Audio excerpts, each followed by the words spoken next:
नमस्कार मित्रों, मैं डॉक्टर दीपेश यादव। हमने साकेत का नवम सर्ग के जो मुख्य गीत थे, पद थे, उनकी व्याख्या समाप्त कर ली थी। उसमें हमने मैथिली शरण गुप्त के जीवन परिचय, उनके कृतित्व से संबंधित कुछ महत्वपूर्ण बिंदुओं की भी चर्चा की थी। साथ ही जो नवम सर्ग में लगे हुए जो पद थे, महत्वपूर्ण पद थे, उनकी व्याख्या की थी। तो आइए मित्रों, देखते हैं इससे संबंधित जो कुछ महत्वपूर्ण प्रश्न हैं, उन प्रश्नों को करते हैं। मैथिली शरण गुप्त का जीवन काल क्या है? मैथिली शरण गुप्त का जन्म कब हुआ था और उनका निधन कब हुआ था? तो मैथिली शरण गुप्त का जन्म चिरगांव, झांसी, उत्तर प्रदेश में हुआ था और 1886 में उनका जन्म हुआ था और निधन 1964 में हुआ था।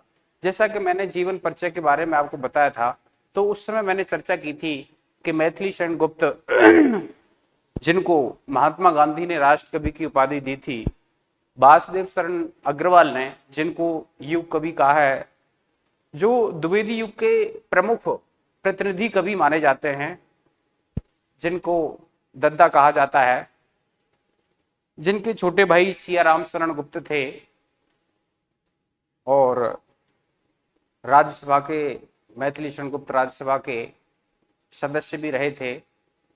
और बताते हैं कि राज्यसभा में ये पद के माध्यम से ही अपनी बात रखते थे और लोग इनकी कविताओं का आनंद लेते थे। तो इनकी जो ख्याति का आधार है भारत भारती, जिसका प्रकाशन वर्ष 1912 है। भारत भारती राष्ट्रीय जागरण की एक प्रमुख कृति है और ऐसा बताया जाता है कि भारत भारती में राष्ट्रपरक उद्बोधन है। उसने उस समय जो स्वतंत्रता आंदोलन, महात्मा गांधी के असहयोग आंदोलन और इधर चल रहे थे, उस समय इन्होंने भारत भारती लिख करके राष्ट्र के गौरव को प्रकारांतर से प्रतिष्ठित किया और नवयुवकों को अपने राष्ट्र, अपनी मातृभूमि पर मर मिटने के लिए इन्होंने उनको प्रेरणा दी। तो पहला प्रश्न है, मैथिली शरण गुप्त का जीवन काल है। मैथिली शरण गुप्त का जन्म 1886 में हुआ था और निधन 1964 में हुआ था, चिरगांव, झांसी में। तो इसका सी विकल्प सही होगा।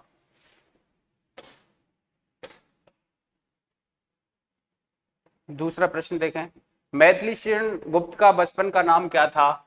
देखिए, ऋषिकेश, रसकेंदु, लाला मदन मोहन, स्वर्णलता। देखिए, मैथिली शरण गुप्त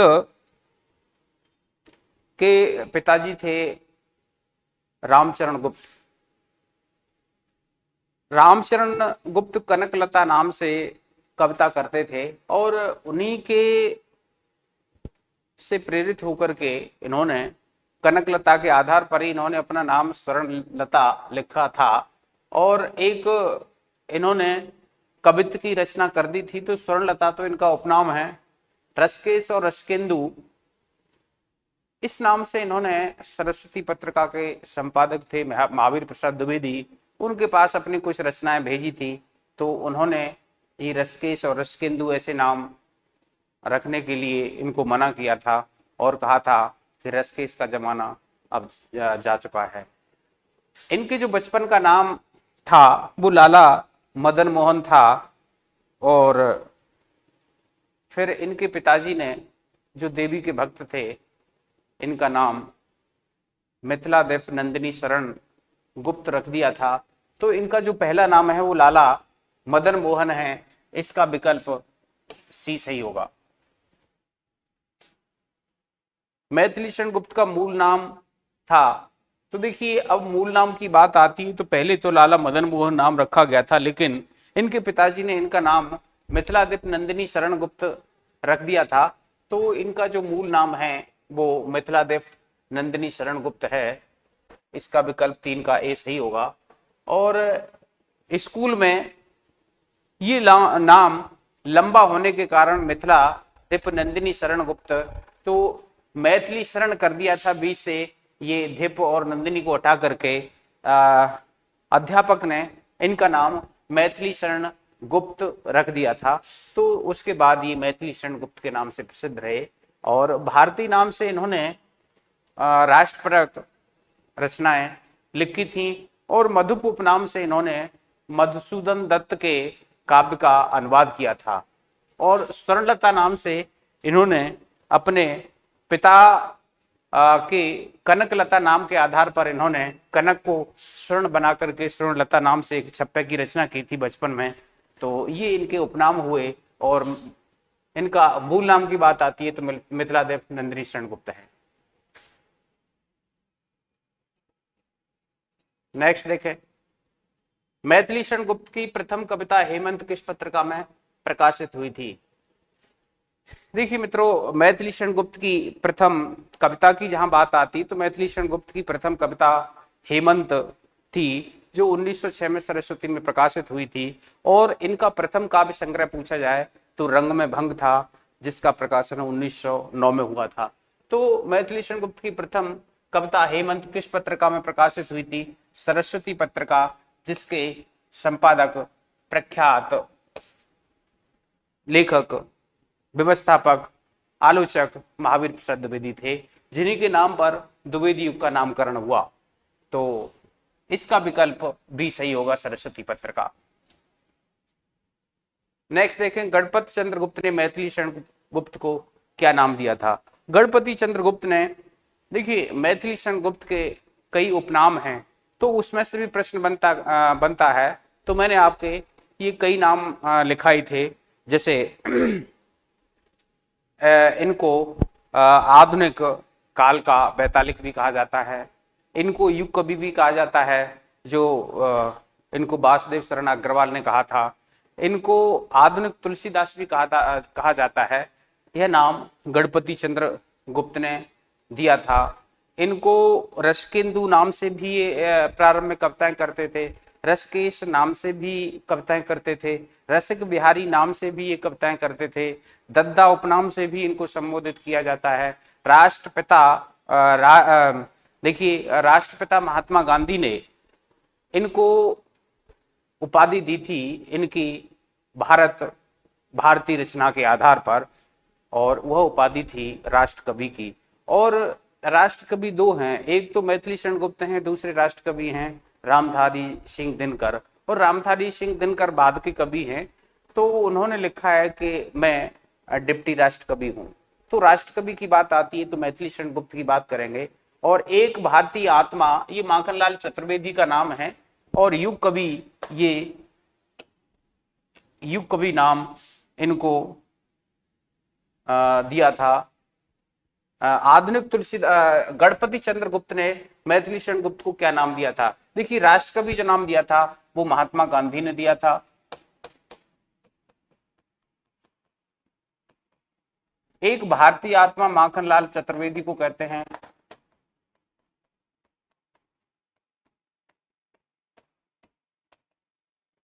आधुनिक तुलसीदास, ये मैथिली शरण गुप्त को कहते हैं। ये गणपति चंद्र गुप्त ने नाम दिया था। युग कवि नाम दिया था वासुदेव शरण अग्रवाल ने, वासुदेव शरण अग्रवाल।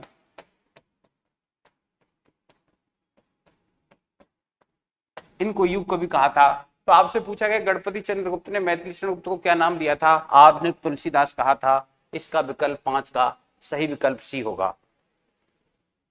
देखें नेक्स्ट, मैथिली शरण गुप्त को सन 1936 के प्रगतिशील लेखक संघ के अधिवेशन में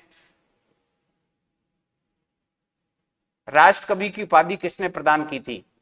देखिए 1936 का जो प्रगतिशील लेखक संघ का अधिवेशन हुआ था 9-10 अप्रैल को लखनऊ में, उसके अध्यक्ष प्रेमचंद थे। और प्रेमचंद ने वहां पर इसका प्रतिनिधित्व किया था।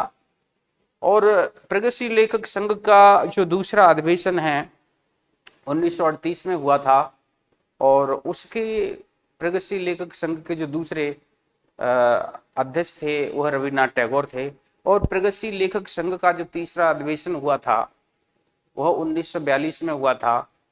और उसके जो तीसरे प्रगतिशील लेखक संघ का जो अधिवेशन था, तो पहला 1936 में हुआ था, दूसरा हुआ था 1938 में, और तीसरा हुआ था 1942 में, और अंतिम प्रगतिशील लेखक संघ का अधिवेशन हुआ था 1953 में। तो उस 1936 के प्रगतिशील लेखक संघ के अधिवेशन में राष्ट्रकवि की उपाधि इनको प्रदान की थी महात्मा गांधी ने 1936 में। तो उपाधि किसने प्रदान की थी? तो इसका विकल्प सी सही होगा, महात्मा गांधी ने।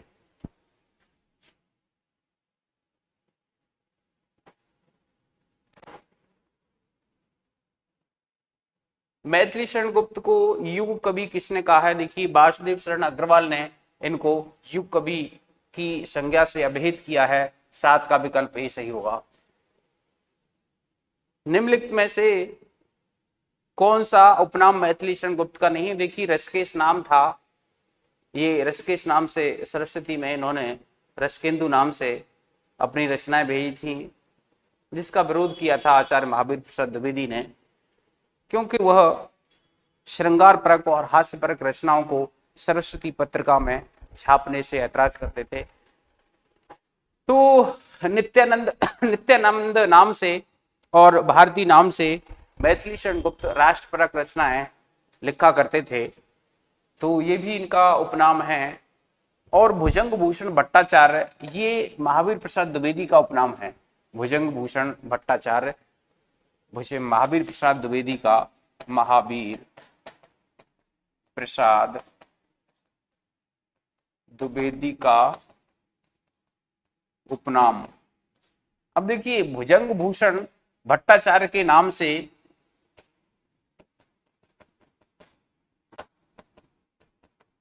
भूषण भट्टाचार्य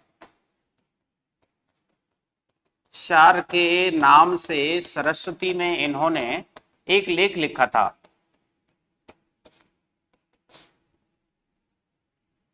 सरस्वती में कौन सा लेख लिखा था?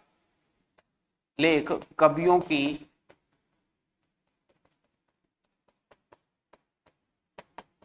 उर्मिला विषय को उदासीनता, और इसी से प्रेरित हो करके मैथिली शरण गुप्त ने साकेत नामक महाकाव्य की रचना की। मैथिली शरण गुप्त के 2 महाकाव्य हैं, एक साकेत है और एक दूसरा है जय भारत। तो ये आपसे पूछा जा सकता है कि बताइए, मैथिली शरण गुप्त ने साकेत की रचना किससे प्रेरित होकर के की थी? तो ये साकेत की जो रचना है, ये महावीर प्रसाद द्विवेदी का सरस्वती पत्रिका में एक लेख प्रकाशित हुआ था, और उस लेख का नाम था कवियों की उर्मिला विषयक उदासीनता। और वह ये लेख महावीर प्रसाद द्विवेदी ने भुजंग भूषण भट्टाचार्य के उपनाम से लिखा था। तो आपसे पूछा गया निम्नलिखित में कौन सा उपनाम मैथिली शरण गुप्त का नहीं है? तो भुजंग भूषण भट्टाचार्य ये महावीर प्रसाद द्विवेदी का उपनाम है, तो इसका सही विकल्प डी होगा।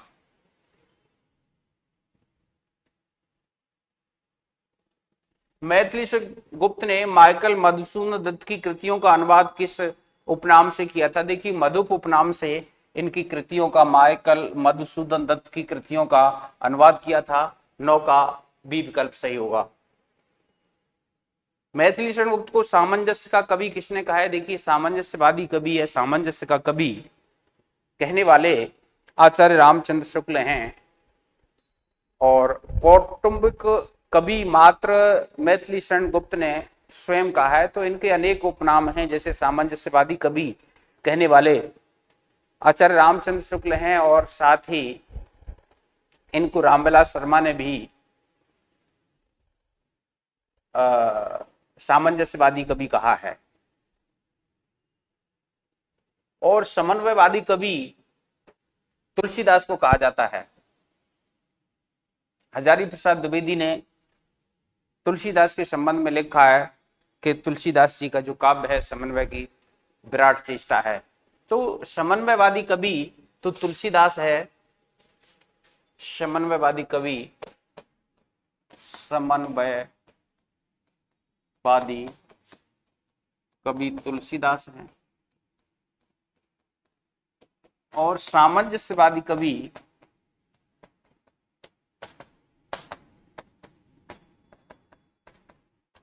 मैथिली शरण गुप्त हैं।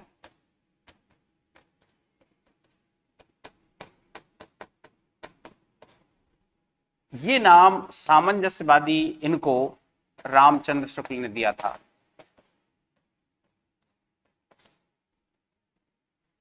इसका विकल्प भी सही होगा। नेक्स्ट देखें, साकेत के नवम सर्ग की प्रथम पंक्तियां क्या हैं। देखिए, किसी भी कोई भी कृति हमारे पाठ्यक्रम में है, उस पाठ्यक्रम में जो रचना है उसकी प्रथम और अंतिम जो पंक्तियां हैं वह पूछ ली जाती हैं। तो साकेत का नवम सर्ग की प्रथम पंक्ति है, दो वंशों में प्रकट करके पावनी लोक लीला, 100 पुत्रों से अधिक जिनकी पुत्रियां पूतशीला। तो इसमें मंगलाचरण के रूप में राजा जनक की इन्होंने स्तुति की है, वंदना की है मैथिली शरण गुप्त ने। और उसमें कहा गया है कि ये राजा जनक ऐसे हैं जो अनासक्त हैं और गृहस्थ भी हैं, जो योगी होकर भी गृहस्थ हैं। यानी इनकी जो पुत्रियां हैं उन पुत्रियों ने दो वंशों के सम्मान को बढ़ाया है, एक निमिकुल वंश और एक रघुकुल वंश, यानी एक पितृपक्ष और एक पति पक्ष। तो इसकी जो पहली पंक्तियां हैं वो दो वंशों में प्रकट करके पावनी लोक लीला, 100 पुत्रों से अधिक जिनकी पुत्रियां पूतशीला, पूतशीले यानी पवित्र आचरण वाली। और देखिए, अभद्र शिला का उर पर था गुरभार, तिल तिल काट रही थी द्रग जलधार। ये साकेत की अंतिम पंक्ति है, साकेत के नवम सर्ग की अंतिम पंक्ति हैं। और ये साकेत के नवम सर्ग की प्रथम पंक्ति हैं। साकेत के नवम सर्ग की प्रथम पंक्तियां।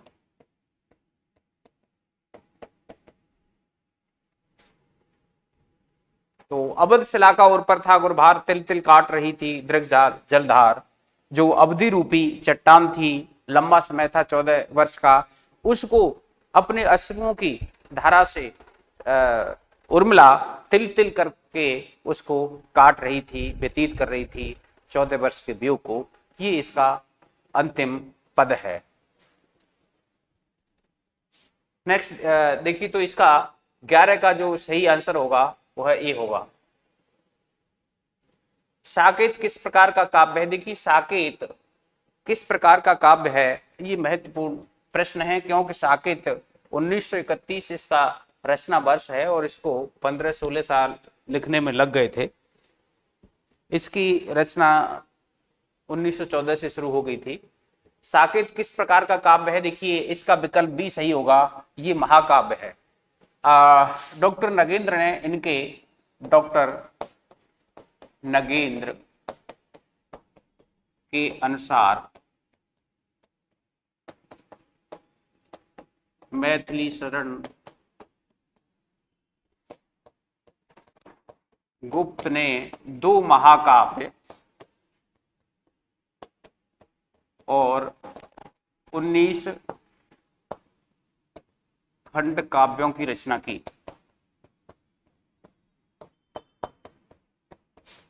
देखिए, जो 2 महाकाव्य हैं, 2 महाकाव्य कौन से हैं।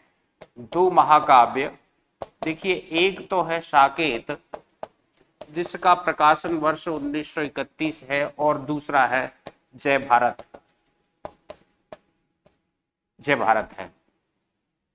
तो ये जो जय भारत है, जय भारत का प्रकाशन वर्ष 1952 है।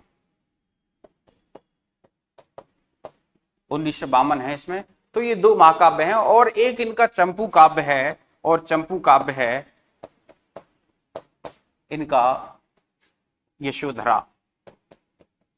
तो आपसे पूछ लिया है, ये महत्वपूर्ण है, कई बार पूछा गया है कि मैथिली शरण गुप्त का चंपू काव्य कौन सा है। तो आपको विकल्प दे देगा साकेत, कुड़ाल गीत, यशोधरा और जय भारत। तो यशोधरा इनका चंपू काव्य है। नेक्स्ट देखें तो 12 का जो सही विकल्प होगा वह विकल्प बी सही होगा।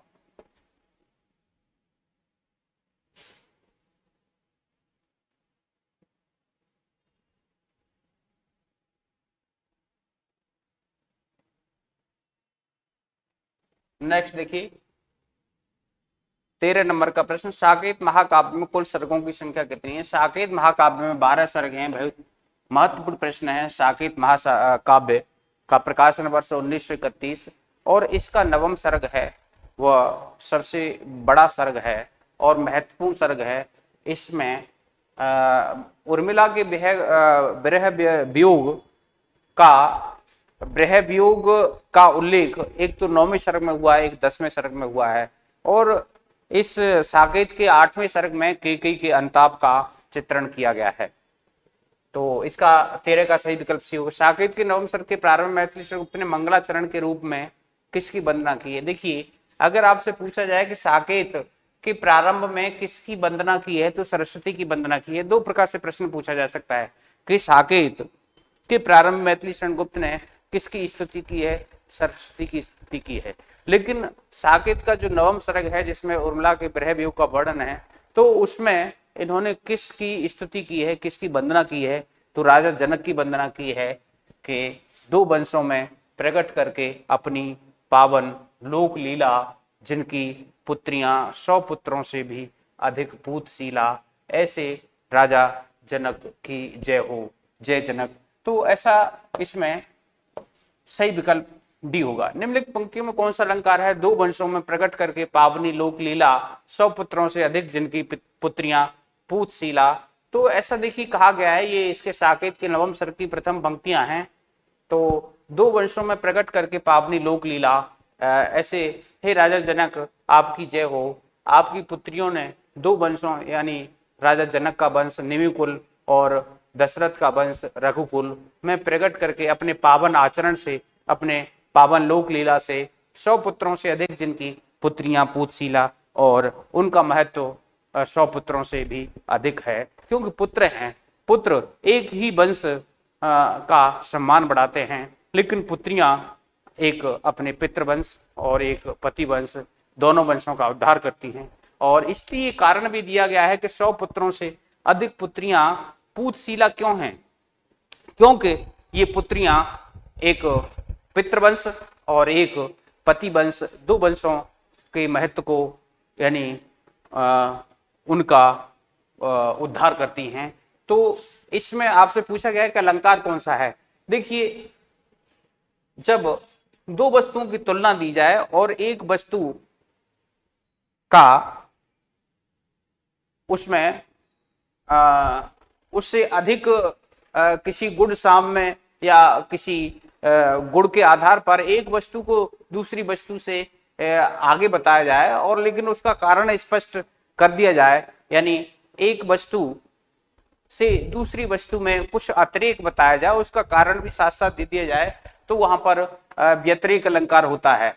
तो यहां पर देखिए व्यतिरेक अलंकार है। देखिए यमक अलंकार, अब आपसे अगर आपको पता है कि अलंकार कौन से होते हैं, यमक अलंकार जहां पर काव्य में कोई भी शब्द है एक से अधिक बार आए लेकिन उसके अर्थ हर बार अलग अलग हों, जैसे कनक कनक ते सौगुनी, तो कनक कनक 2 बार आया है, एक में कनक का अर्थ सोना है, एक में इस कनक का अर्थ अनाज है, धतूरा है। तो धतूरा और सोने 2 कनक के अर्थ लेने से यमक अलंकार है। जैसे सजना है मुझे, सजना के लिए, सजना एक क्रिया है और सजना पति है, तो सजना सजना 2 बार आने पर लेकिन दोनों बार उनके अर्थ अलग होने से यमक अलंकार हुआ। यमक अलंकार 2 प्रकार के होते हैं, एक सभंग पद और एक अभंग पद। प्रतीप अलंकार देखिए उपमा अलंकार का विपरीत होता है, जब उपमान को हीन कर दिया जाता है उपमेय से, तो वहां पर देखिए उपमा अलंकार में तो किसी वस्तु की गुण धर्म आदि के आधार पर किसी दूसरी वस्तु से तुलना की जाती है, जैसे कि सिय मुख सुंदर चंद्र समाना, तो सीता जी के मुख की जो तुलना है चंद्रमा से की गई, चंद्रमा के समान बताया गया है। तो इसमें उपमा अलंकार हुआ। लेकिन जब उपमेय को उपमान बना दिया जाए, उपमान को उपमेय बना दिया जाए, तो वहां पर प्रतीप अलंकार होता है, या फिर उपमान को उपमेय से उपमेय को उपमान से श्रेष्ठ कर दिया जाए तो वहां प्रतीप अलंकार होता है। जैसे है तेरी तलवार सी कालिंदी की धार, तो कालिंदी की जो धार है, यानी यमुना नदी की जो धार है, वो तलवार के समान बताई गई है।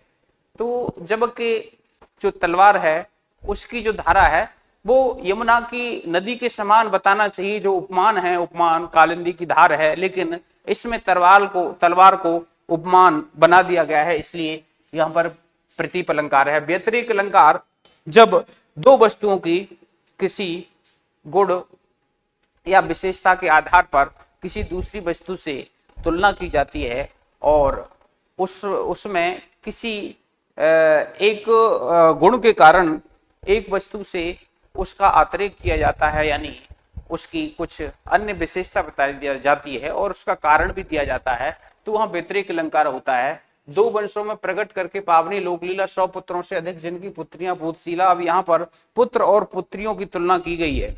अब पुत्रियां पुत्रों से अधिक क्यों है कि 100 पुत्रों से भी अधिक पुत्रियां लोकशीला हैं, उनकी 4 पुत्रियां हैं राजे जनक की।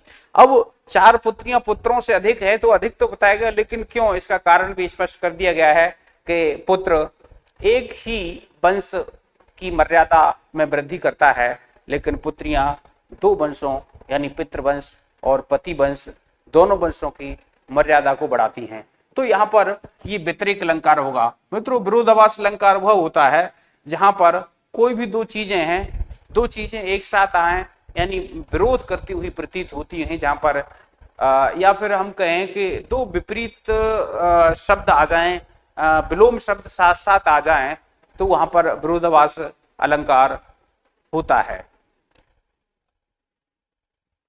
तो इसमें व्यतिरेक अलंकार होगा। मैथिली शरणगुप्त साकेत की रचना महावीर प्रसाद द्विवेदी के किस लेख के से प्रेरित होकर के दी थी? कवियों की उर्मिला विषयक उदासीनता। ये भुजंग भूषण भट्टाचार्य के उपनाम से इन्होंने सरस्वती में 1906 में लिखा था। भुजंग भूषण भट्टाचार्य के उपनाम से, भुजंग भूषण भट्टाचार्य के उपनाम से। मैथिली शरणगुप्त कितने महाकाव्यों की रचना की? देखिए, इनके 2 महाकाव्य माने जाते हैं। एक जो महाकाव्य है वह साकेत है और दूसरा महाकाव्य है वह जय भारत है। 2 हैं इसके, एक साकेत और दूसरा है जय भारत। 1957 52 है इसका रचना काल। विष्णु प्रिया का 1957 है। तो 17 का सही विकल्प ए होगा। मैथिली शरणगुप्त के प्रथम कविता संग्रह, देखिए इनका जो प्रथम कविता संग्रह है वह रंग में भंग है, जो 1909 में प्रकाशित हुआ था। मैंने आपको क्रम से इनके जो कविता संग्रह हैं, कविता संग्रहों को मैंने लिखाया कि रे जय भारत की पंच शक्ति झंकार, बिकट भट्ट नगरी में यशदा ने गाबा गीत, विष्णु प्रिय भरत प्रिय अबली में। तो इस प्रकार से रे से मैंने रंग में भंग बताया था। इसका प्रकाशन वर्ष 1909 है। ये इनका प्रथम काव्य संग्रह है, कविता संग्रह है। और साकेत तो 1931 की रचना है। ये यशोधरा 1933 की है और जयद्रथ 1910 में लिखा गया था। तो इसमें मैथिली शरणगुप्त के प्रथम कविता संग्रह का नाम रंग में भंग है, जो 1909 में प्रकाशित हुआ था। नेक्स्ट देखें, मैथिली शरणगुप्त की रचना भारत भारती के 3 खंडों में से कौन सा है? देखिए, भारत भारती ये राष्ट्रपरक रचना है और इसी के आधार पर मैथिली शरणगुप्त को राष्ट्रकवि की उपाधि महात्मा गांधी ने प्रगतिशील लेखक संघ के प्रथम अधिवेशन 1936 में दी थी। और इसके 3 खंड हैं, अतीत खंड, वर्तमान खंड और भविष्यत खंड। ये इसका खंड नहीं है, विकल्प ए 19 का सही आंसर होगा। मैथिली शरण का 8 सर्गों वाला आत्मचरितात्मक खंड काव्य कौन सा है? देखिए 19 खंड काव्य मैंने आपको बताए थे और इनके क्रम से मैंने आपको बताया था कि सबसे पहले रंग में भंग 1909 और फिर विष्णु प्रिया 1957। तो यहां पर आपसे पूछा गया कि 8 सर्गों वाला कौन सा है। देखिए साकेत तो 1931 की रचना है। ये जो किसान है खंड काव्य ये 1917 में रचित किया था। रे से रंग भंग 1909, रे जयद्रथवत 1910 और भारत भारती 1912, रे जय भारत की यानी किसान, और किसान 1917 की रचना है और ये 8 सर्गों वाला आत्मचरितात्मक खंड काव्य है। 20 का सही विकल्प डी होगा। साकेत 1931 महाकाव्य को जनवादी काव्य की संज्ञा देने वाले डॉक्टर नगेंद्र हैं। तो ये आपसे पूछा गया है कि साकेत 1931 महाकाव्य को जनवादी काव्य की संज्ञा किस विद्वान ने दी? तो डॉक्टर नगेंद्र। इस 21 वाले विकल्प का सही आंसर होगा डॉक्टर नगेंद्र। नेक्स्ट देखें, साकेत किस भाषा का शब्द है? जब मैंने आपको मैथिली शरण गुप्त का कवि परिचय पढ़ाया था, महत्वपूर्ण बिंदुओं की बात की थी, तो उस समय मैंने आपको लिखवाया था कि साकेत पाली भाषा का शब्द है और 22 का जो सही आंसर होगा वह सी विकल्प सही होगा। और साकेत का अर्थ है अयोध्या नगरी। साकेत 1931 महाकाव्य के किन किन सर्गों में उर्मिला के ब्रह वर्णन का चित्रण किया गया है? देखिए साकेत जो रचना है महाकाव्य है ये 1931 में लिखा गया था। इसमें 12 सर्ग हैं। इसके 9वें और 10वें सर्ग में उर्मिला के ब्रह वर्णन से संबंधित कथा कही गई है और इसका जो 8वां सर्ग है उसमें कैकेयी के अनुताप का चित्रण है। तो अगर 23वें प्रश्न की बात करें कि उर्मिला के ब्रह वर्णन का चित्रण किससे मिलता है? विकल्प डी सही होगा 9वें और 10वें में। नेक्स्ट देखें, मैथिली शरण गुप्त की कौन सी रचना मौलाना अल्ताफ हुसैन हाली की कृति मुसद्दसे हाली और ब्रज मोहन दत्तात्रेय कैफी की रचना भारत दर्पण से प्रभावित होकर लिखी गई थी? देखिए मौलाना अल्ताफ हुसैन हाली ने एक रचना लिखी थी मुसद्दसे हाली, जिसमें इन्होंने मुस्लिम समाज की गौरव गाथा का वर्णन किया था और उसके तुलना उसी के प्रेरित होकर के हाली ने तो मुसद्दसे हाली में मुसलमानों की जो गौरव गाथा थी उसका वर्णन कर दिया, लेकिन हिंदुओं की किस्में करें तो उसी समय मैथिली शरण गुप्त को लगा कि हिंदुओं को भी जागृत करना चाहिए, तो इन्होंने भारत भारती लिखा मुसद्दसे हाली की टक्कर लेते हुए। और उससे पहले कुछ पहले ब्रजमोहन दत्तात्रेय कैफी की भारत दर्पण भी रचना प्रकाशित हो चुकी थी। तो भारत दर्पण से भी इन्होंने प्रेरित होकर के ये भारत भारती रचना लिखी थी। तो मैथिली शरण गुप्त की कौन सी रचना मौलाना अल्ताफ हुसैन हाली की कृति मुसद्दसे हाली तथा ब्रजमोहन दत्तात्रेय कैफी कृत भारत दर्पण से प्रभावित है? भारत भारती 1910। मैथिली शरण गुप्त के संबंध में किसने कहा कि युग उनके कंधों पर बैठकर आज इतनी दूर आया है? देखिए ये मैंने पंक्तियां आपको लिखाई है, माखनलाल चतुर्वेदी ने कहा था और माखनलाल चतुर्वेदी को हम अभी मैंने आपको बताया था कि माखनलाल चतुर्वेदी को किस नाम से उपनाम से संबोधित करते हैं और मैथिली शरण गुप्त को माखनलाल चतुर्वेदी अपना गुरु तुल्य मानते थे। तो मैथिली शरण गुप्त के संबंध में कि युग उनके कंधों पर बैठकर आज इतनी दूर आया है, तो ये माखनलाल चतुर्वेदी ने कहा था। और जहां पर मैथिली शरण गुप्त को राष्ट्र कवि के उपनाम से संबोधित किया जाता है, वहीं पर यदि आपसे पूछ लिया कवि सम्राट कौन है, तो कवि सम्राट माखनलाल चतुर्वेदी हैं, कवि सम्राट।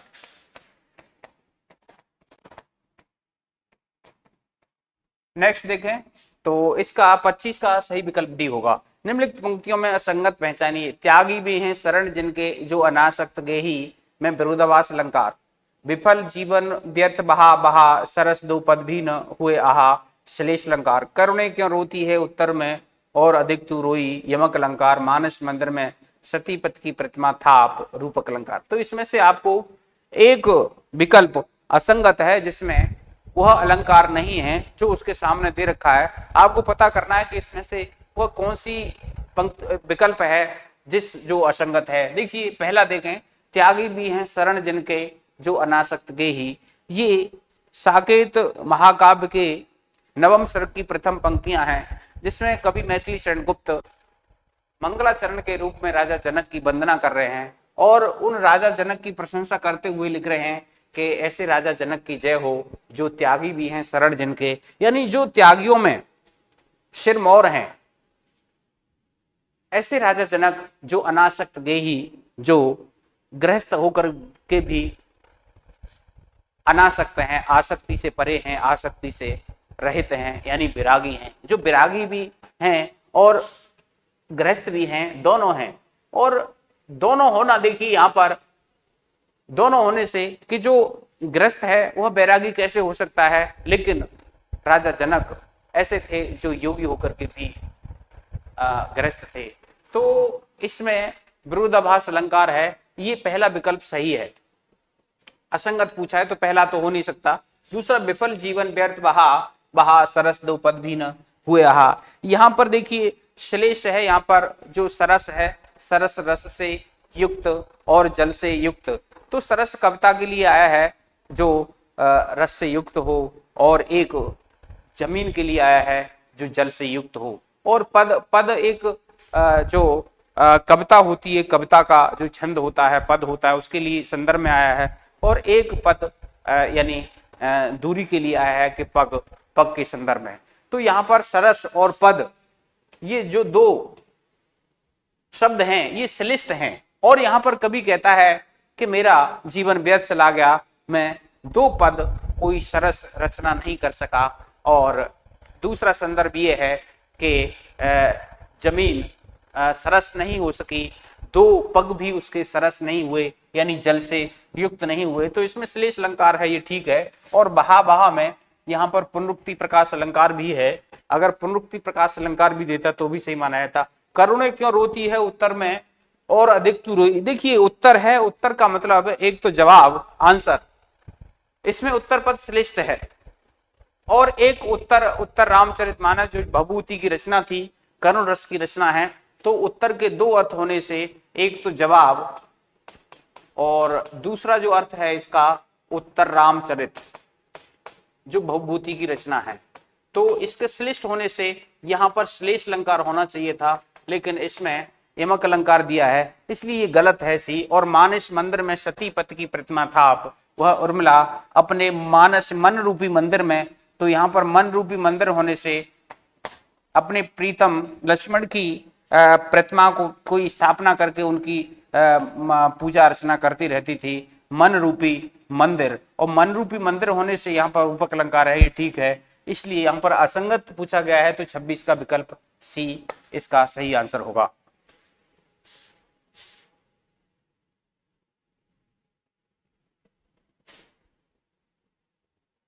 नेक्स्ट देखें, साकेत की नवम सर्ग में उर्मिला की सखी का क्या नाम है। देखिए जब मैं इन पदों की, इन गीतों की व्याख्या करा रहा था तो उस समय मैंने आपको बताया था कि साकेत की नवम सर्ग की व्याख्या कर रहे थे। तो उस समय उर्मिला की जो सखी का नाम है उसका नाम आया था सुलक्षणा। तो मैंने कहा भी था कि ये महत्वपूर्ण है, ये पूछा जा सकता है। तो देखिए ध्यान रखना है, साकेत की नवम सर्ग में उर्मिला की सखी का नाम सुलक्षणा है। निम्नलिखित में से संगत का चयन कीजिए। वासुदेव शरण अग्रवाल ने गुप्त जी को युग कवि कहा है। देखिए ये ठीक है, वासुदेव शरण अग्रवाल ने मैथिली शरण गुप्त को युग कवि की संज्ञा से अभेद किया। गणपत चंद्र गुप्त ने इनको आधुनिक तुलसीदास कहा, ये भी ठीक है। आचार्य रामचंद्र शुक्ल और रामविलास शर्मा ने गुप्त जी को सामंजस्यवादी कवि कहा है। तो देखिए तीसरा विकल्प भी सही है। और महात्मा गांधी ने गुप्त जी को कौटुंबिक कवि कहा है, तो देखिए ये गलत है। महात्मा गांधी ने ये देखिए विकल्प इसका सही आंसर डी होगा। महात्मा गांधी ने गुप्त जी को राष्ट्र कवि कहा था। राष्ट्र कवि कब कहा था? 1936 के लखनऊ के प्रगतिशील लेखक के अधिवेशन में कहा था। और कौटुंबिक कवि ये स्वयं मैथिली शरण गुप्त ने अपने को कहा है। स्वयं मैथिली शरण गुप्त ने स्वयं को कहा है। तो यहां पर डी विकल्प इसका सही आंसर होगा।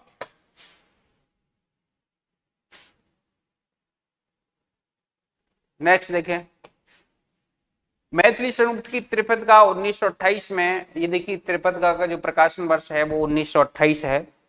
और ये त्रिपदिका है, इसमें त्रि माने तीन और पथ माने तीन जो कविता हैं। तो इसमें तीन कविताएं संकलित हैं। और ये त्रिपदिका है, ये महाभारत से संबंधित संग्रह है। इसमें महाभारत से संबंधित ही तीन कविताओं का संकलन मैथिली शरण गुप्त ने किया है। वह तीन कविताएं, एक सैरेंद्री है और एक बकश्रृंगार है और एक वन वैभव है। और जो नहुस है, ये नहुस उसमें नहीं है। तो इसका जो सही विकल्प होगा वह नहुस होगा। सैरेंद्री, बकश्रृंगार और वन वैभव ये तीनों ही त्रिपदिका में संकलित हैं।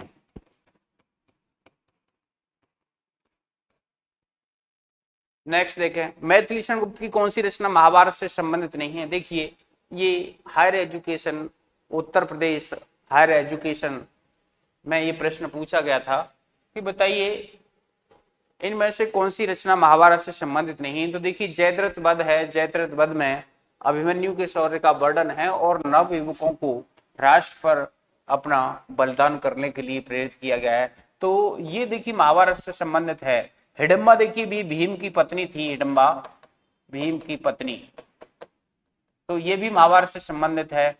देखिए जय भारत है, ये महाकाव्य है। और जय भारत ये महाकाव्य महाभारत का अनुवाद ही समझिए, इसको महाभारत पर आधारित है ये। तो विकट वट इसमें नहीं है, तो इसका विकल्प सी सही होगा। नेक्स्ट देखें, निम्नलिखित पंक्तियों में असंगत का चयन कीजिए। देखिए यहां पर ये पंक्तियां दे रखी हैं, इन पंक्तियों में आपको असंगत का चयन करना है कि बताइए इसमें से कौन सी असंगत है। चार चंद्र की चंचल किरणें खेल रही हैं जल थल में, ये मैथिली शरण गुप्त के किस काव्य संग्रह से या किस कविता से ली गई? तो देखिए पंचवटी की पंक्तियां हैं, बड़ी ही प्रसिद्ध पंक्तियां हैं। और ये अनप्रास अलंकार का और मानवीकरण अलंकार का बड़ा सुंदर उदाहरण है कि चार चंद्र की चंचल, देखिए च वर्ण की आवृत्ति से अनप्रास अलंकार है और चंद्र की चंचल किरणें और चंद्रमा की चंचल किरणें खेल रही हैं और यहाँ पर मानवीय क्रियाओं का आरोप होने से मानवीकरण अलंकार है। ये पंचवटी की है, ये बिल्कुल ठीक है। सखी वो मुझसे कहकर जाते, ये यशोधरा जो महात्मा बुद्ध की पत्नी थी, महात्मा बुद्ध सोता हुआ छोड़ करके चले गए थे यशोधरा को, तब वह अपनी सखी से को संबोधित करते हुए कहती है कि हे सखी, यदि वो मुझसे कहकर चले जाते, मुझे सबसे बड़ा जो दुख है इसी बात का है कि वह मुझे बिना बताए ही चले गए। सखी निरक नदी की धारा, देखिए सखी निरक नदी की धारा ये हमने पढ़ा था साकेत जो का नवम सर्ग है। ये साकेत नवम सर्ग में उर्मिला अपनी सखी को संबोधित करती हुई कहती है कि हे सखी निरख नदी की धारा। इस नदी की धारा को देख उसमें आया है ढलमल ढलमल अंचल चलती है। तो ऐसी पंक्तियां उसमें आई थी जब हमने व्याख्या की थी। तो ये साकेत की पंक्तियां हैं, साकेत के नवम सर्ग की पंक्तियां हैं। तो ये देखिए यहाँ पर असंगत है। और राम तुम मानव हो ईश्वर नहीं हो क्या, विश्व में रमे हुए नहीं सभी कहीं हो क्या, ये भी साकेत की पंक्तियां हैं। तो इसमें आपसे असंगत पूछा है, 31 का सी सही विकल्प होगा। करुणे क्यों रोती है उत्तर में, और अधिक तू रोई पंक्ति में कौन सा छंद है। देखिए इस पंक्ति में करुणे क्यों रोती है उत्तर में और अधिक तू रोई आर्या छंद है। उस समय मैंने बताया था जब इसकी व्याख्या की थी, आर्या छंद है। विकल्प सी सही होगा 32 का। निरख सखी ये खंजन आए, फेरे उन मेरे रंजन ने नयन इधर मन भाए, उक्त पंक्तियों में कौन सा काव्य गुण है। देखिए सखी उर्मिला अपनी सखी से कहती है, हे सखी देख ये खंजन पक्षी आ गए हैं, शरद ऋतु आ गई है, और फेरे उन मेरे रंजन ने नयन इधर भाए इधर मन। खंजन पक्षियों के रूप में मुझे ऐसा प्रतीत होता है कि मेरे प्रीतम लक्ष्मण ने मेरी तरफ नेत्रों को घुमा लिया है। तो इसमें कौन सा अलंकार है। देखिए प्रसाद, माधुर्य, ओज। ओज तो देखिए वीर रस की रचना में होता है, तो ओज का तो प्रश्न पैदा होता नहीं है। देखिए प्रसाद और माधुर्य, माधुर्य जहां पर प्रेम की बात की जाती है, जहां पर संयोग श्रृंगार होता है, श्रृंगार रस होता है, तो वहां पर माधुर्य गुण होता है। और प्रसाद जहां पर बहुत ही स्पष्ट और सरल सीधी बात कही जाए, जैसे उठो लाल अब आंखें खोलो, जिसका अर्थ समझ में आ जाए, पढ़ते ही समझ में आए, वहां प्रसाद गुण होता है। और इसमें देखिए पढ़ते ही समझ में नहीं आ रहा, नृक सखी खंजन आए फेरे उन मेरे रंजन ने नयन इधर मन भाई। रंजन जैसे शब्दों का प्रयोग यहाँ पर क्लिष्ट होने से इसमें प्रसाद गुण नहीं हो सकता, और यहाँ पर श्रृंगार रस होने के कारण माधुर्य रस है। इसका 33 का सही विकल्प भी होगा। 34 देखिए साकेत के संबंध में असत्य कथन का चयन करना है। साकेत की नवम सर्ग की कुछ अनुक्तियां सरस्वती पत्रिका में सितंबर 1912 में तथा दिसंबर 1914 में देखिए ये प्रकाशित हो गई थी। साकेत का प्रथम तथा द्वितीय सर्ग 1916 में, तृतीय और चतुर्थ सर्ग 1917 में था, पंचम सर्ग 1918 में प्रकाशित हुई। देखिए दोनों ही चीज सही है। सन 1932 में गांधी जी ने यरवदा जेल से उर्मिला के विषाद को आते और दशरथ के विलाप को अभिरुचित कहकर संशोधित करने का सुझाव दिया था। देखिए ये भी सही है, यानी तीनों कथन सही हैं इसमें, तो इसका विकल्प सही विकल्प डी होगा। देखिए 1932 में जब गांधी जी यरवदा जेल में थे, तो उस समय भारत भारती की जो रचना है 1900 जो रचना है ये साकेत 1931 में इसकी रचना हो चुकी थी। तो जब महात्मा गांधी ने इसको पढ़ा तो इसमें उन्हें बहुत कुछ ऐसा लगा कि इसमें जो उर्मिला है, उर्मिला बहुत ज्यादा रो रही है, इसको इतना नहीं रुलाना चाहिए था, और उसमें ये अति थोड़ी सी खटक रही है, और रुदन करना दशरथ का ये वीरोचित नहीं है, वीर रोते नहीं है। तो ऐसा करके मैथिली शरण गुप्त को उन्होंने पत्र लिखा था, और मैथिली शरण गुप्त ने कहा था कि उर्मिला का तो मैं नहीं कह सकता, लेकिन दशरथ का रुदन है, अगले संस्करण में मैं अवश्य कम कर दूंगा। तो इस प्रकार से ये इसके तीनों ही कथन सत्य हैं। प्रकाशन काल की दृष्टि से कौन सा विकल्प संगत नहीं है।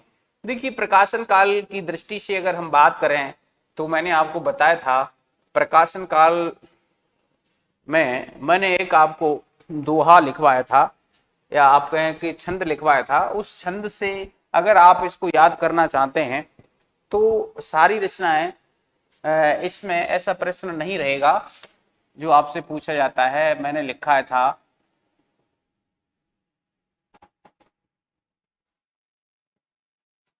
देखिए रे भारत में पंच शक्ति झंकार विकट भट नगरी में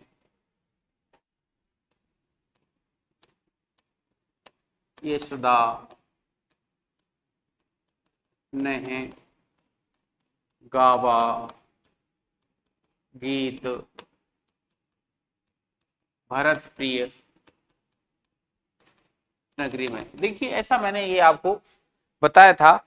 तो इसे अगर आप देख रहे हैं तो यहां से आप इनकी जो रचना है इनको काल क्रम से व्यवस्थित कर सकते हैं। मैंने आपको बताया था कि इसमें रे से रंग में भंग जो इनका प्रथम काव्य संग्रह है और 1909 इसका प्रकाशन वर्ष है। देखिए भारत है तो भारत से रे, देखिए रे जय भारत की पंच शक्ति झंकार। देखिए तो यहां पर जय से जयद्रथ वध है, जयद्रथ वध 1910 की रचना है। और भारत भारती 1912 की रचना है। भारत से की किसान है, देखिए चौथा है की से किसान है 1917 की रचना है। इसके बाद पंचवटी 1925 की रचना है।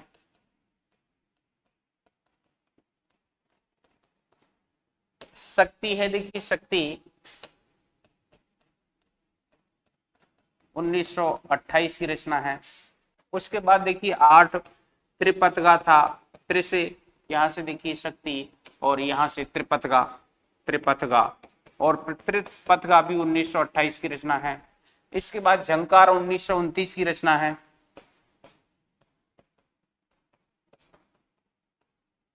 और विकट भट्ट भी देखिए 1929 की रचना है, विकट भट्ट। और रे जय भारत की पंच शक्ति झंकार विकट भट्ट नगरी में। और इसके बाद देखिए नगरी साकेत नगरी है, तो यहां से साकेत का मतलब है 10 और 11। साकेत 1931 की रचना है। इसके बाद देखिए यहां पर ये गुरु भट्ट है और आप लोग देख लेना, उसमें मैंने लिखा रखा है। और यहां से ये गुरुकुल और बनेगा।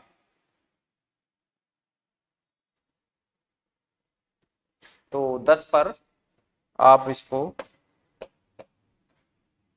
10 नंबर गुरु से बनेगा गुरुकुल। और गुरुकुल भी 1929 की रचना है। और विकट भट्ट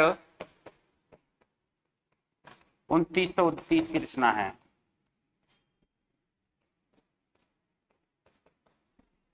इसके बाद नगरी यानी साकेत, साकेत 1931 की रचना है। और ये से देखिए यशोधरा, सिद्धराज और द्वापर, यशोधरा, ये से यशोधरा बनेगा 1933 की रचना है। और सिद्धराज 1936 की रचना है, सिद्धराज 1936 की रचना है। और द्वापर भी 1936 की रचना है, द्वापर 1936 की रचना है।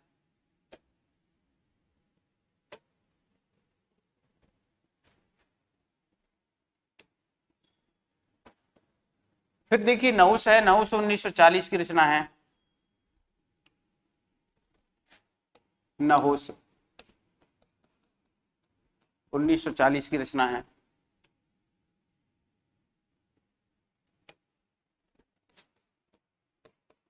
यशोदा नहीं, काबा, काबा और करबला, काबा और करबला, गावा से काबा और करबला, काबा और करबला 1942 की रचना है।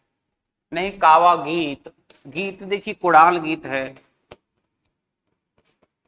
कुड़ाल गीत भी 1942 की रचना है। गावा गीत भरत प्रिय, देखिए यहां से भरत से जय भारत बनेगा और जय भारत 1952 की रचना है, 1900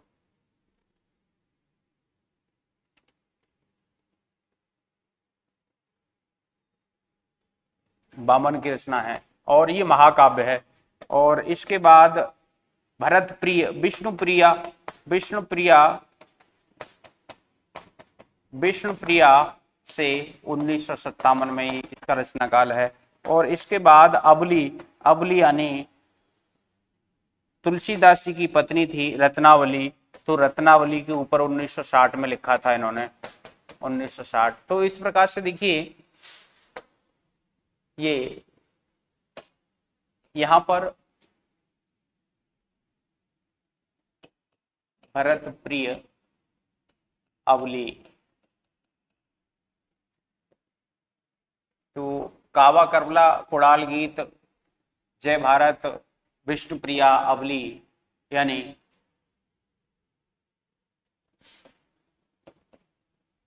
तुलसीदास की पत्नी गुरभट्ट रत्नावली। तो इस प्रकार से देखिए ये यहां पर इनका क्रम है। तो इस क्रम से हम इनको याद कर सकते हैं। तो देखिए रंग में भंग है, रंग में भंग, ये इसका प्रकाशन वर्ष है 1909 है। जयद्रथवध 1910 है। भारत भारती 1912 है। पंचवटी 1925 है। तो आपसे पूछ रहे विकल्प संगत नहीं है। देखिए ये विकल्प तो संगत है, 1909, 1910, 1912, 1925। भारत भारती 1912, किसान 1917, पंचवटी 1925, साकेत 1931। देखिए दूसरा भी विकल्प सही है, साकेत 1931, झंकार 1929, यशोधरा 1933, और जो द्वापर है, द्वापर का रचना काल 1936 है। देखिए यहीं पर गड़बड़ है, तो इसका असंगत विकल्प ये हुआ, क्योंकि साकेत 1931 के बाद झंकार 1929 आ गया। यशोधरा की बात करें तो 1933, सिद्धराज 1936, द्वापर 1936, और जय भारत की बात करें तो 1952 में जय भारत की रचना हुई थी। तो इस प्रकार से देखिए ये विकल्प सी असंगत है। तो आप इसको याद करेंगे, रे जय भारत की पंचशक्ति झंकार, गुरु भट्ट नगरी में यशोदा ने गावा गीत, भरत प्रिय अबली में। तो इससे आप ये इनकी रचनाओं को क्रमानुसार याद कर सकते हैं। आगे देखें, गुप्त जी की प्रतिभा का सबसे बड़ी विशेषता है कालानुसरण की क्षमता। देखिए आचार्य रामचंद्र शुक्ल मैथिली शरण गुप्त के बारे में लिखते हैं कि गुप्त जी की प्रतिभा का सबसे बड़ी विशेषता है कालानुसरण की क्षमता, यानी काल के अनुसार ही वह अपनी रचनाएं कर रहे थे। यानी उस समय महात्मा गांधी के आंदोलन चल रहे थे, नमक आंदोलन, सत्याग्रह आंदोलन, असहयोग आंदोलन, और भारत पराधीन था। तो उस समय जिस प्रकार की रचना की आवश्यकता थी, उस प्रकार की काल का अनुसरण करते हुए, काल, समय और परिस्थिति को देखते हुए उन्होंने भारत भारती, साकेत, यशोधरा, जयद्रथवध और जय भारत जैसी अनेक रचनाएं लिखी थी। कावा और करबला भी लिखा था। तो ये जो पंक्ति है, महत्वपूर्ण पंक्ति है, ये आचार्य रामचंद्र शुक्ल की है। इसका विकल्प सी सही होगा। नेक्स्ट देखें, मेरी कुटिया में राजभवन मन भाया, गीत कौन गा रहा था? सीता जी गीत गा रही थी कि मेरी जो कुटिया है उसमें सब कुछ है, राजभवन भी है। ये विकल्प सी सही होगा। इसका सीता का कथन है,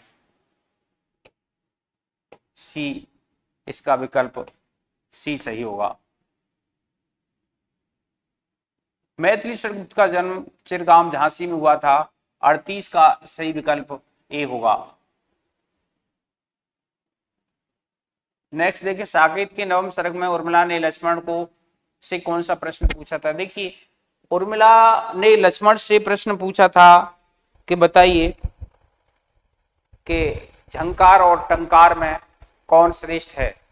तो ये प्रश्न पूछा था कि बीणा की जो झंकार है और धनुष की टंकार है, इसमें से बड़ा कौन है? तो लक्ष्मण ने इसका उत्तर देते हुए कहा था कि हे प्रिय, यदि युद्ध स्थल है तो वहां पर धनुष की टंकार श्रेष्ठ है, और यदि घर है तो घर में बीड़ा की झंकार श्रेष्ठ है। और बीड़ा की झंकार बनी रहे इसलिए धनुष की टंकार करनी चाहिए। यानी घर का माधुर्यपूर्ण और सुख समृद्धिपूर्ण वातावरण बना रहे और कोई भी दुश्मन आताताई या फिर अत्याचारी उसमें दखल न करे, तो उसके लिए धनुष की टंकार भी आवश्यक है। तो यहाँ पर वीणा की झंकार धनुष की टंकार में कौन श्रेष्ठ है, ऐसा प्रश्न किया था, विकल्प ए ठीक है। नेक्स्ट देखें, शुक्ल जी द्वारा साकेत और गुप्त जी के विषय में व्यक्त किए गए मत की दृष्टि से असंगत चुने। तो आचार्य रामचंद्र शुक्ल ने मैथिली शरण गुप्त के साकेत के संबंध में कुछ अपने विचार व्यक्त किए हैं। उसमें से असंगत क्या है, साकेत में काव्यत्व का पूरा विकास है पर प्रबंधत्व की कमी है, ये ऐसा कहा था, ये विकल्प ठीक है। ये हिंदू जात के प्रतिनिधि कवि हैं, देखिए ये ऐसा आचार्य रामचंद्र शुक्ल ने नहीं कहा था। वियोग वर्णन के भीतर कवि ने पुरानी पद्धति के अलंकारिक चमत्कार पद रखे हैं, ये भी ठीक है, तो इसका विकल्प भी सही होगा। स्वजन धन है आज की घड़ी, उपयुक्त पंक्ति में स्वजन कहकर उर्मिला किसे संबोधित कर रही है, स्वजन कहकर किसे संबोधित कर रही है, तो स्वजन कहकर के स्वजन धन्य है आज की घड़ी, ये अपनी सखी को स्वजन कह रही है। मैंने व्याख्या करते समय बताया था अपनी सखी, विकल्प डी सही है। साकेत एक अध्ययन, आलोचना किसकी है, डॉक्टर नगेंद्र की आलोचना है साकेत एक अध्ययन, 42 का सही विकल्प सी होगा। उर्मिला साकेत के किस सर्ग में सरयू को संबोधित करती है, देखिए संबोधित करती है, ये 10वें सर्ग में संबोधित करती है। 43 का 43 का सही विकल्प ए होगा। 44 साकेत की रचना का प्रारंभ कब हुआ था, देखिए 1914 में प्रारंभ हुआ था, अभी हमने देखा था 1912 में और 1914 में इसका प्रकाशन प्रारंभ हो गया था, तो 1931 में इसका समापन हुआ था। तो इस प्रकार से ये जो है 16-17 वर्ष में लिखा गया था। मानव मंदिर में सती पति की प्रतिमा था, आप जलती सी उस ब्रह में बनी आरती आप, हुआ योग से भी अधिक उसका विषम वियोग, प्रश्न में व्यंजित भाव के अनुसार संगत चुने। देखिए इसमें मानस मंदिर में, ये मानस है, मानस मंदिर में सती पति की प्रतिमा था आप, जलती सी उस ब्रह में बनी आरती आप, हुआ योग से भी अधिक उसका विषम वियोग। उर्मिला पति वियोग में अपने प्रीतम लक्ष्मण के वियोग में आरती के समान जलती रहती है और अपने मन रूपी मंदिर में उसने लक्ष्मण की प्रतिमा को स्थापित कर लिया है और उनके विरह में जलती हुई इस प्रकार से लगती है जैसे मानो आरती चल रही हो, और इसमें जो उसका वियोग है यह योग से भी अधिक कष्टकारक है। तो इसमें व्यंजित भाव के अनुसार संगत उर्मिला के विरह जनित उन्माद अवस्था का चित्रण है, देखिए ये ठीक है। उपमा रूपक इत्यादि अलंकारों का प्रयोग है, देखिए उपमा का प्रयोग तो इसलिए है कि जलती सी उस ब्रह में, तो उस ब्रह में ऐसी जलती सी प्रतीत हो रही उपमा अलंकार है। और रूपक देखिए मानस रूपी मंदिर में रूपक अलंकार भी है। योग को वियोग से अधिक कष्टकर बताया गया है, देखिए योग को वियोग से अधिक कष्टकर नहीं बताया गया है, उल्टा है कि वियोग को योग से अधिक कष्टकर बताया गया है। वियोग को योग से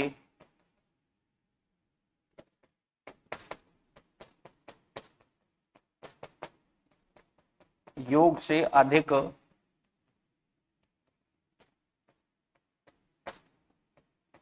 कष्टकर बताया गया है,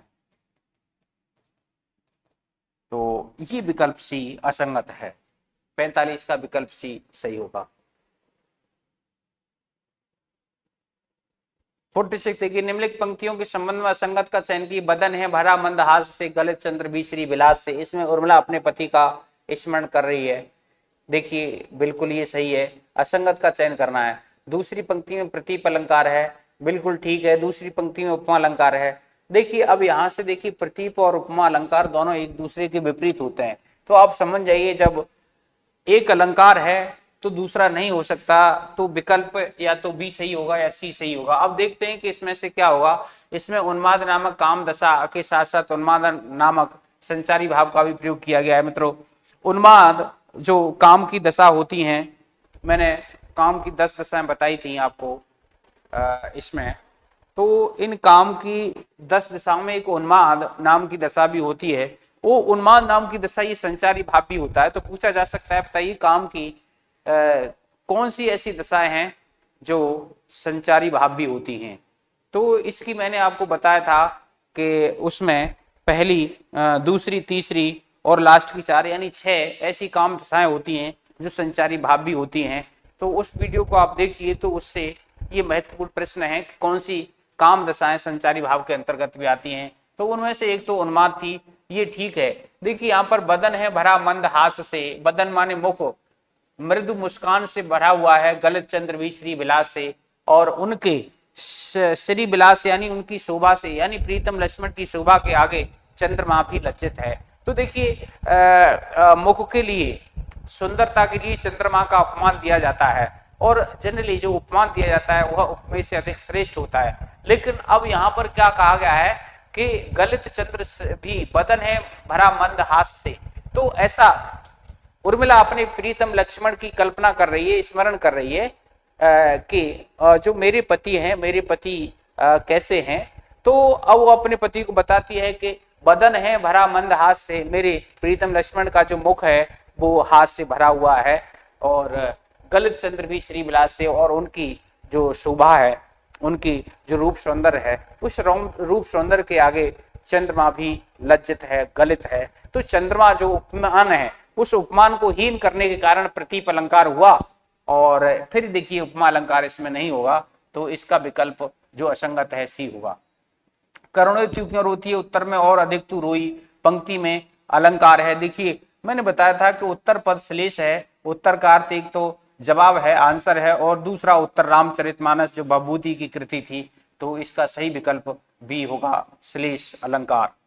साकेत महाकाव्य का सर्वाधिक मार्मिक और सबसे बड़ा जो सर्ग है वह नवम सर्ग है, और जिसमें उर्मिला की विरह वियोग की कथा का चित्रण मैथिली शरण गुप्त ने किया है। 48 का डी विकल्प सही होगा। नेक्स्ट देखें, साकेत के विषय में संगत बताइए। इसका प्रकाशन वर्ष 1931 से ठीक है। इसमें 12 सर्ग हैं। 9वें सर्ग में उर्मिला का विरह वर्णन, देखिए 9वां और 10वें सर्ग दोनों में उर्मिला का विरह वर्णन है। उपयुक्त सभी विकल्प ठीक हैं, विकल्प डी इसका सही होगा। अवध शिला का ओर पर था गुरभार, तिल तिल काट रही थी द्रग जलधार। उपयुक्त पंक्तियों के संदर्भ में असंगत का चयन कीजिए। देखिए ये साकेत के नवम सर्ग की अंतिम छंद है, अंतिम पंक्तियां हैं कि अवध शिला का ओर पर था गुरभार, तिल तिल काट रही थी द्रग जलधार। यानी वो 14 वर्ष का जो समय था, जो अवधि थी, वह एक बड़ी चट्टान के समान थी, और उसको तिल तिल कर यानी धीरे धीरे करके उस प्रतीक्षा में, अपने प्रीतम की प्रतीक्षा में वह रो रो करके उस चट्टान रूपी जो अवधि रूपी जो चट्टान थी उसको काट रही थी। किससे? अपने आंसुओं की जलधारा से। तो इसमें आपसे पूछा गया है कि बताइए इसमें कौन सा असंगत है। देखें कि अवध शिला में रूपक है, देखिए अवधि रूपी शिला रूपक है, बिल्कुल ठीक है। तिल तिल में विपसा अलंकार है। मित्रों यहाँ पर जब कोई भी शब्द है, जब बार बार आता है, जब 2 बार आता है तो पुनरुक्ति होती है, यानी उक्ति का पुनरावर्तन होता है तो पुनरुक्ति अलंकार होता है। लेकिन जब उसमें संवेदना जुड़ जाती है, कोई मन का भाव जुड़ जाता है, करुणा, दुख, शोक, हर्ष, ऐसे भाव जुड़ जाते हैं, तो वही पुनरुक्ति प्रकाश अलंकार बीप्सा बन जाता है। और यहाँ पर क्योंकि करुणा भाव का यहाँ पर पूरे छंद में प्रयोग है और करुणा भाव की अनुभूति हो रही है, इसलिए वही तिल तिल में बीप्सा अलंकार है। ये भी ठीक है, ये भी ठीक है। बर्बे छंद का देखिए प्रयोग है, ये भी ठीक है। यह साकेत के नवम सर्ग का प्रारंभिक छंद है। देखिए ये प्रारंभिक छंद नहीं है, यह साकेत के नवम सर्ग का अंतिम छंद है। तो देखिए ये विकल्प डी इसका असंगत है, इसलिए ये इसका सही आंसर 50 का डी होगा। अब कृति कहां कौन अन्य है, उपयुक्त पंक्ति के संबंध में असंगत बताइए। देखिए वह कल्पना कर रही है उन्माद की अवस्था में, अपने प्रीतम लक्ष्मण के विरह में उन्माद की अवस्था को प्राप्त हो गई है सखी उर्मिला। तो वह सखी से कहती है कि अरे देखिए कितने सुख का क्षण आया है और तू कहाँ है, आरती का थाल लेकर के आ, मैं आरती करूंगी, मेरे प्रीतम आ गए हैं। जबकि ऐसा नहीं है, वो उन्माद की अवस्था में ऐसा सोच रही है और उसको कह रही है कि तू इतनी निष्क्रिय क्यों है और आरती का थाल लेकर के आ, मैं अपने प्रीतम की आरती करूंगी। और उस समय वो कह रही है कि मेरे समान मेरे प्रीतम आ गए हैं, अब मेरा जो संयोग काल है, मेरे समान भाग्यशाली इस दुनिया में कोई नहीं है। तो इसमें कृति शब्द उर्मिला के लिए प्रयुक्त हुआ है। देखिए बिल्कुल ये कृति शब्द उर्मिला के लिए प्रयुक्त हुआ है। तो असंगत का चयन करना है, इसमें कृति शब्द लक्ष्मण के लिए प्रयुक्त हुआ है। देखिए ये गलत है, ये कृति लक्ष्मण के लिए न होकर के वह कह रही है कि मेरे समान कृति, कृति का मतलब है पुण्यात्मा। अब मेरे समान क्योंकि मेरे प्रीतम आ रहे हैं, इसलिए मेरे समान पुण्यात्मा इस संसार में कोई नहीं है। तो पहला विकल्प सी। इसमें वृत्यानुप्रास अलंकार देखिए कैसे है। अब कृति कहाँ कौन है, देखिए कृति का वर्ण की आवृत्ति होने से वृत्यानुप्रास अलंकार है। इसमें काग वक्रोक्ति अलंकार है कि अब कृति कहाँ कौन अन्य है, यानी प्रश्न पूछा जा रहा है लेकिन प्रश्न नहीं, वो कह रही है कि मेरे समान कोई भी पुण्यात्मा इस संसार में नहीं है, इसलिए ये भी सही है, ये भी सही है। तो इसका जो असंगत है वो विकल्प भी सही होगा इसका।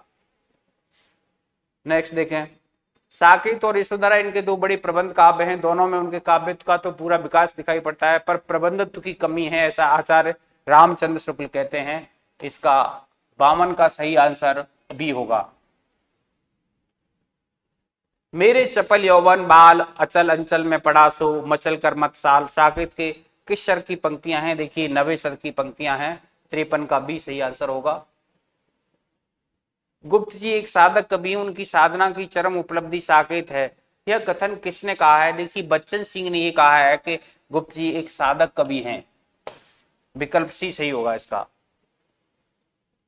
55 देखें, त्यागी भी हैं सरल जिनके जो अनासक्त गेही, राजा योगी जय जनक पंड देही विदेही।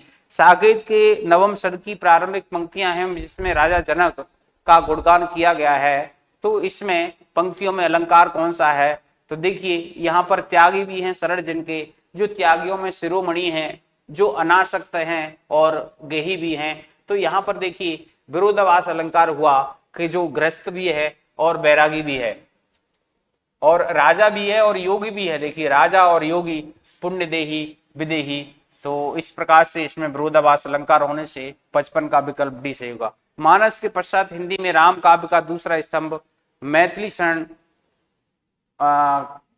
कृत साकेत ही है, यह कथन किसका है, देखिए मानस के पश्चात हिंदी में राम काव्य का दूसरा स्तंभ मैथिली शरण कृत साकेत ही है, ऐसा कहने वाले डॉक्टर नगेंद्र हैं। 56 का ए विकल्प होगा सही।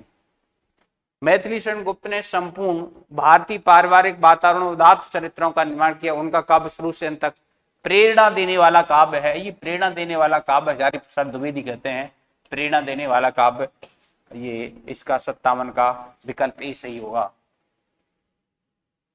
8 पहर 64 घड़ी स्वामी का ही ध्यान छूट गया पीछे स्वयं उसका आत्मज्ञान, प्रस्तुत पंक्ति साकेत के किस सर्ग से नवम सर्ग से ली गई हैं, 58 का विकल्प भी सही होगा।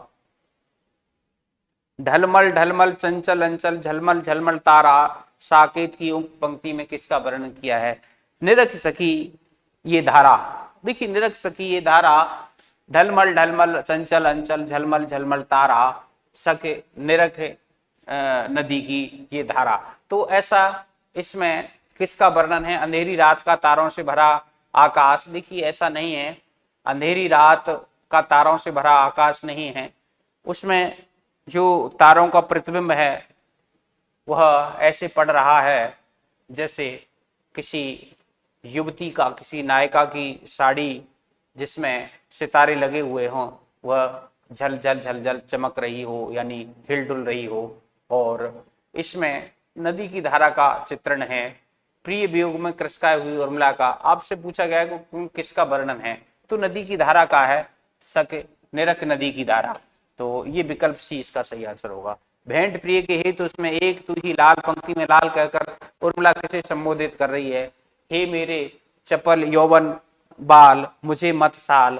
तो ये अपने यौवन रूपी चपल बालक को संबोधित करते हुए कह रही है कि भेंट प्रिय के हेतु उसमें एक तू ही लाल, कि मेरे प्रीतम हैं उनकी भेंट के लिए, और एक जो यौवन है उस यौवन को मैं अपने प्रीतम को आने पर भेंट करूंगी। तो ये इसमें विकल्प ए सही आंसर होगा 60 का।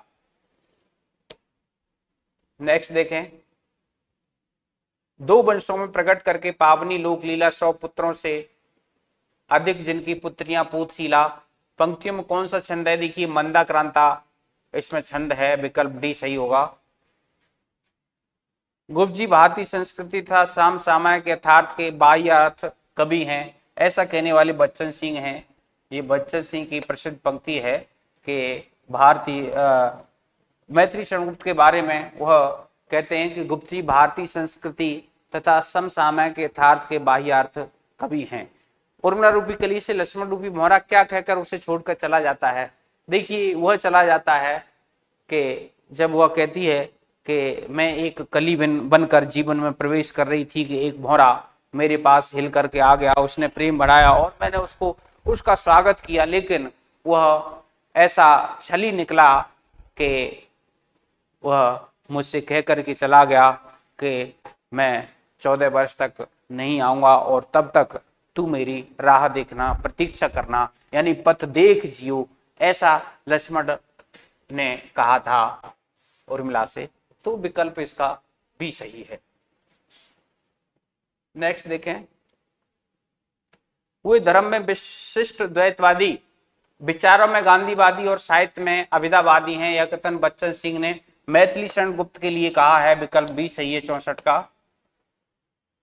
रामविलास शर्मा हिंदी नवजागरण और उसके साहित्य की विशेषताओं का सशक्त, स्वतंत्र और प्रामाणिक विवेचन करने वाले पहले व्यक्ति हैं, मैनेज पांडे की पंक्ति है, इसका सही विकल्प सी होगा। 65 का सही विकल्प सी होगा। ओ गौरव गिर उच्चुदार विविध राग रंजित अभिराम, इस पद में कहाँ के गिरी पर्वत को? देखिए चित्रकूट का जो पर्वत है उसकी बड़ी बड़ा चढ़ा करके मैथिली शरण गुप्त ने उसकी प्रशंसा की है। और 66 का जो सही विकल्प है वो बी विकल्प इसका होगा। और मैंने आपको जब चित्रकूट का वाले जो पद था, गीत था, उस गीत को मैंने आपको बताया था कि चित्रकूट को एक बड़े ही उसको उपमानों से संबोधित करते हुए चित्रकूट की प्रशंसा की गई थी, जिसमें न अधिक सर्दी रहती है और जिसका जो वातावरण है वो समशीतोष्ण रहता है। और इस प्रकार से इसका जो सही आंसर होगा 66 का बी होगा। नेक्स्ट देखिए, अबध को अपनाकर त्याग से वन तपोवन सा प्रभु ने किया, पंक्ति में अलंकार है। देखिए अबध को अपनाकर और अपनाना और त्याग है, विरोधाभास अलंकार है। वन तपोवन सा किया, सा से उपमा अलंकार है, इसलिए इसमें विरोधाभास और उपमा दोनों अलंकार है। दोनों ओर प्रेम पलता है, प्रश्न पंक्ति किसने किससे कही है? देखिए दोनों ओर प्रेम पलता है, ये उर्मिला अपनी सखी से कहती है कि जब दीपक के तरफ पतंगा आकर्षित होता है तो उस समय ये उर्मिला अपनी सखी सुलक्षणा से कहती है। तो सखी उर्मिला से कहती है, देखिए सखी उर्मिला से नहीं कहती, उर्मिला सखी से कहती है। 11वें सर्ग में श्री राम भरत का स्मरण करके कहते हैं नहीं, दीपक और पतंग के परस्पर आकर्षण का उदाहरण देती हुई उर्मिला अपनी सखी से कहती है, विकल्प इसका सी सही होगा। डी, सी और डी दोनों सही। देखिए सी और डी नहीं, इसको आप ए और बी दोनों सही करिए, ए और बी इसकी जगह करेक्शन कर लीजिए। विफल जीवन व्यर्थ बहा बहा सरस दो पद भी न हुए, आहा प्रश्न पंक्तियां साकेत के नवम सर्ग से ली गई हैं, 69 का सी विकल्प होगा। नेक्स्ट देखें, साकेत का प्रथम सर्ग आरंभ होता है सरस्वती वंदना से, तो इसका सही आंसर 3 होगा, सरस्वती वंदना से, सरस्वती वंदना से। नेक्स्ट देखें, निरख सखिए खंजन आए फेरे उन मेरे रंजन ने नए निधर मनवाए, इस पद में खंजन पक्षी के आगमन से शरद ऋतु का प्रारंभ होता है। खंजन पक्षी भारत में शरद ऋतु में आता है, तो इसका 71 का सही विकल्प डी होगा। उर्मिला ने अपनी सखी से कौन से चित्र बनाने की बात नहीं की थी? देखिए उसने 3 चित्र बनाने की बात की थी कि राम और सीता नाले के किनारे खड़े हुए हैं और उसका अवगाहन लेने के लिए नाले के पानी का भरत लक्ष्मण उसमें प्रवेश कर रहे हैं। तो ये देखिए पहला सही है। दूसरा है कि सीता जी के पैर में कांटा लगा है और राम का सहारा लेकर के खड़ी हो गई, लक्ष्मण कांटे को निकाल लेते, ये भी ठीक है। राम हिरण्यमृग का शिकार कर रहे थे और लक्ष्मण कुटिया के। और तीसरा था कि सीता जी फूल चुन रही थी और लक्ष्मण उस लता को झुकाए पकड़े खड़े थे और राम वाहवाही दे रहे थे, ये भी थी। तो इसका जो सही आंसर होगा, यानी असंगत कौन सी बात नहीं की थी, सी वाला इसका सही आंसर होगा। तदप्य वही की त्यक्त हूं द्वारका में, पंक्ति में रेखांक शब्द से क्या आशय है। तो वह उस तोते को संबोधित करती हुई उर्मिला कहती है कि देख, जनकपुर की सारका में तुझे ब्याह दूंगी, लेकिन देख वहीं की मैं द्वारका हूं, इसलिए मैं उस सारका की शादी तेरे साथ में नहीं कहूं। द्वारका का मतलब कुंवारी कन्या। तो जब तोते की शादी की बात कर रही है उर्मिला, तो उस समय पर ये इसका सही विकल्प बी होगा। तो उस समय वह द्वारका शब्द जो आया है वो कुमारी कन्या के लिए आया है। कह बेग कहाँ है आचार्य तेरे, तो उस बेहग यानी तोते पक्षी को संबोधित करते हुए आचार्य जो कहा गया है वह तोते को लक्ष्मण के लिए कहा गया है कि तुझे पढ़ाने वाले, तुझे शिक्षा देने वाले आचार्य कहाँ हैं। तो आचार्य शब्द इसमें लक्ष्मण के लिए प्रयुक्त हुआ है। 74 का डी सही विकल्प होगा। पाई मैंने आज तुझी में अपनी चाह घनी, पंक्ति में उर्मिला तुझी कहकर किसे संबोधित कर रही है। देखिए, वेद ने तू भली बनी, पाई मैंने आज तुझी में अपनी चाह घनी, और तुझ तेरे वेदना तेरे आने से ही और तुझ में मैंने अपने प्रीतम के दर्शन कर लिए हैं, इसलिए वेदना के संबंध में बात की गई है। और इसका जो सही विकल्प होगा 75 का डी विकल्प सही होगा। साकेत के नवम सर्ग में वेदना को निमित्त में से किस नाम से संबोधित किया गया है। देखिए, हील कड़ी के नाम से उसको संबोधित किया गया है। प्रिय विशिक अनि, यानी मेरे प्रीतम की बाणों की नौक के समान है तू कसक रही है, इसको भी कहा गया है। अभाव की आत्मजय शब्द भी किया गया, लेकिन वियोग की भार्या नहीं कहा गया, इसलिए 76 का सही विकल्प डी होगा। निम्नलिखित में से मैथिली शब्द की कौन सी रचना, चंपू मैंने बताया था यशोधरा, जिसका प्रकाशन वर्ष 1933 है, ये इनका चंपू काव्य है। तो विकल्प सी सही होगा 77 का। मैथिली शरण गुप्त की रचनाओं के संबंध में कौन सा असंगत है। मेघनाथ पद देखिए तुकांत काव्य है, उच्छ्वास इनका शोक गीत है, तिलोत्तमा पौराणिक काव्य नाटक है, लेकिन जयद्रथ वध इनका खंड काव्य है, ये महाकाव्य नहीं है। तो इसलिए ये इसका असंगत है, ये खंड काव्य है, खंड काव्य, इसलिए 78 का सही विकल्प डी होगा। नेक्स्ट देखें, प्रकाशन वर्ष के अनुसार मैथिली शरण गुप्त की रचनाओं का सही आरोही क्रम। देखिए, जो जयद्रथ वध है, जयद्रथ यशोधरा 1933 की रचना है, 1933 की रचना है। और जयद्रथ वध 1910 की रचना है। भारत भारती 1912 की है। और जो द्वापर रचना है ये 1928 की रचना है। तो देखिए, ये गलत है। जयद्रथ वध 1910, भारत भारती 1912, यशोधरा 1933 और द्वापर उसके बाद की रचना है ये भारत भारती। देखिए, ये सब गलत है, तो इसका जो सही विकल्प होगा ये द्वापर होगा, इसका 79 का भी सही विकल्प होगा। नेक्स्ट देखें, निम्नलिखित में से मैथिली शब्द कौन सी कृति अनुदित नहीं है। देखिए, प्लासी का युद्ध, मेघनाथ वध, व्रत संहार, ये तीनों ही अनुदित हैं। जैनी मार्क्स की पुत्री जैनी को केंद्र में रख करके लिखा गया था, इसलिए जैनी अनुदित नहीं है। ये 80 का विकल्प ए सही हुआ। किस विद्वान ने जय भारत महाकाव्य को बृहत काव्य की संज्ञा दी है। देखिए, कमलकांत पाठक ने, मैंने आपको लिखा था जब महत्वपूर्ण बिंदुओं की बात की थी तब के जय भारत जो इनका महाकाव्य है 47 सर्गों वाला, उसको कमलकांत पाठक ने बृहत काव्य की संज्ञा दी थी। तो इस प्रकार से मित्रों, हमने आज जो साकेत नवम सर्ग है उसकी व्याख्या की और उसकी व्याख्या से संबंधित जो भी महत्वपूर्ण प्रश्न थे, और आशा करता हूं कि ये प्रश्न, इनसे बाहर प्रश्न साकेत में नहीं आएंगे और इनको आप एक दो बार रिपीट कर लें। नमस्कार।